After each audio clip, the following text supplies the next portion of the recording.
அந்த ராகுல் காந்தியுடைய குற்றச்சாட்டு, ராகுல் காந்தியுடைய பேரணி பெரிய தாக்கத்தை ஏற்படுத்தி இருக்கிறதா? நிச்சயமாக மிகப்பெரிய ஒரு தாக்கத்தை ஏற்படுத்தி இருக்கிறது.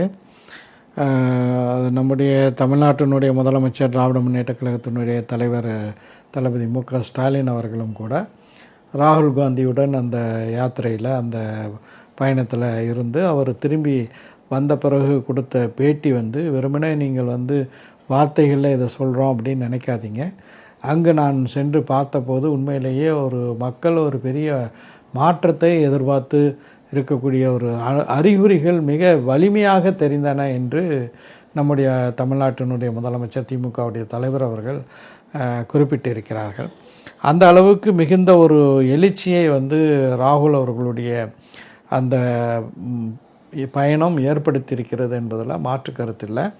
ஆனால் அதே நேரத்தில் ராகுல் காந்தி அவர்கள் ஓட் சோரி என்று சொல்லக்கூடிய வாக்குகளை திருடுகிறார்கள் என்ற அந்த குற்றச்சாட்டில் மிக வலுவான, வலிமையான உண்மைகள் இருக்கின்றது என்பதை நாடு இப்போது உணரத் தொடங்கியிருக்கின்றது. உதாரணமாக நான் சொல்ல வேண்டுமென்றால், நம்முடைய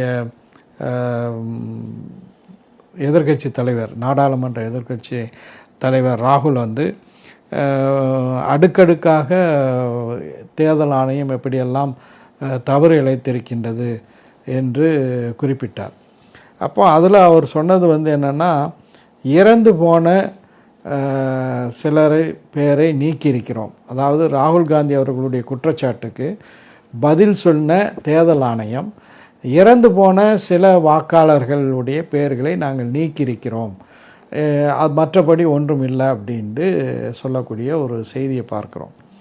ஆனால் அதே நேரத்தில் யாரெல்லாம் இறந்து போனவர்கள் என்று தேர்தல் ஆணையம் சொன்னதோ அவர்களுடன் சேர்ந்து அவர்களை நிற்க வைத்து தேநீர் அருந்தக்கூடிய ஒரு புகைப்படத்தை போட்டார். இந்த புகைப்படம் இந்தியா முழுவதும் பரவக்கூடிய ஒரு சூழலில் அவர் அழகான ஒரு வாசகத்தை கூட அதில் போட்டிருந்தார்.